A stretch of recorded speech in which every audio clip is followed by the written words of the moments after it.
أعوذ بالله من الشيطان الرجيم. بسم الله الرحمن الرحيم. إذا وقعت الواقعة ليس لوقعتها كاذبة خافضة رافعة إذا رجت الأرض رجا وبست الجبال بسا فكانت هباء منبثا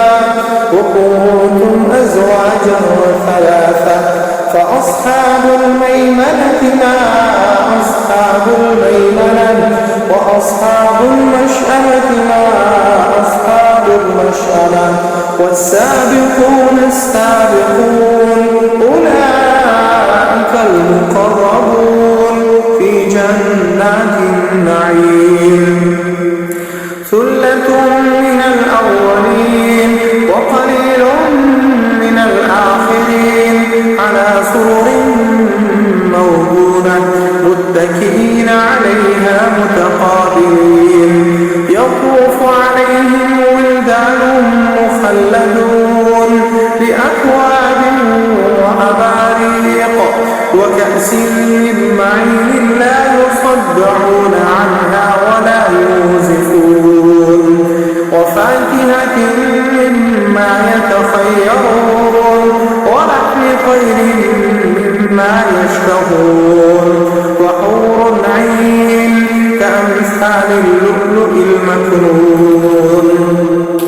جزاء بما كانوا يعملون لا يسمعون فيها لغوا ولا تأثيما إلا قيلا سلاما سلاما. وأصحاب اليمين ما أصحاب اليمين في سدر مخضود وطلح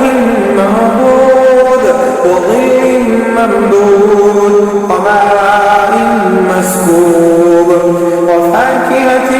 كثيرة لا مقطوعة ولا ممنوعة وفرش مرفوعة. إنا أنشأناهن إنشاء فجعلناهن أبكارا عربا أترابا لأصحاب اليمين. ثلة من الأولين وقليل من الآخرين. ثلة من الأولين وثلة من الآخرين. وأصحاب الشمال ما أصحاب الشمال في سموم وحميم وظل من يحموم لا بارد ولا كريم إنهم كانوا قبل ذلك مترفين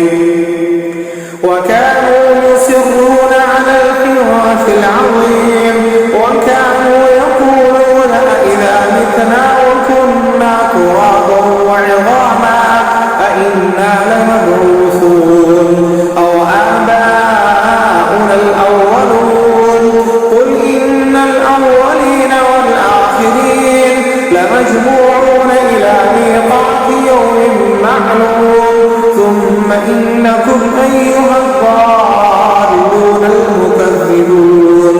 لآكلون من شجر من زقوم فمالئون منها البطون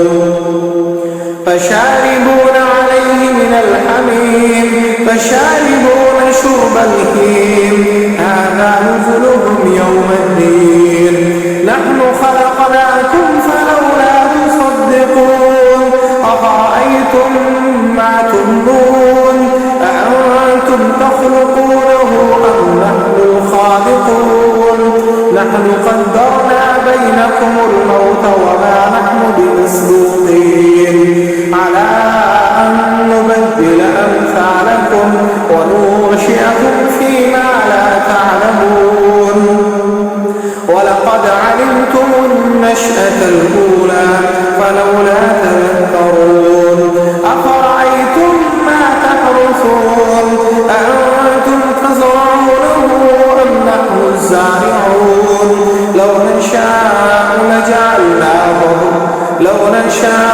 لجعلناه حطاما فظلتم تفكرون. محرومون أفرأيتم الماء الذي تشربون أأنتم أنزلتموه من المزن أم نحن المنزلون لو نشاء جعلناه أجاجا فلولا تشكرون أفرأيتم النار التي تورون أأنتم أنشأتم شجرتها أم نحن المنشئون نحن جعلناها تذكرة ومتاعا للمقوين فسبح باسم ربك العظيم فلا أقسم بمواقع النجوم وإنه لقسم لو تعلمون عظيم إنه لقرآن كريم في كتاب مكنون لا يمسه إلا المطهرون تنزيل من رب العالمين أفبهذا الحديث أنتم مدهنون وتجعلون رزقكم أنكم تكذبون فلولا إذا بلغت الحلقوم وأنتم حينئذ تنظرون ونحن أقرب إليه منكم ولكن لا تبصرون فلولا إن كنتم غير مدينين ترجعونها إن كنتم صادقين فأما إن كان من المقربين فروح وريحان وجنة نعيم وأما إن كان من أصحاب اليمين فسلام لك من أصحاب اليمين وأما إن كان من المكذبين الضالين فنزل من حميم وتصلية جحيم إن هذا لهو حق اليقين فسبح باسم ربك العظيم.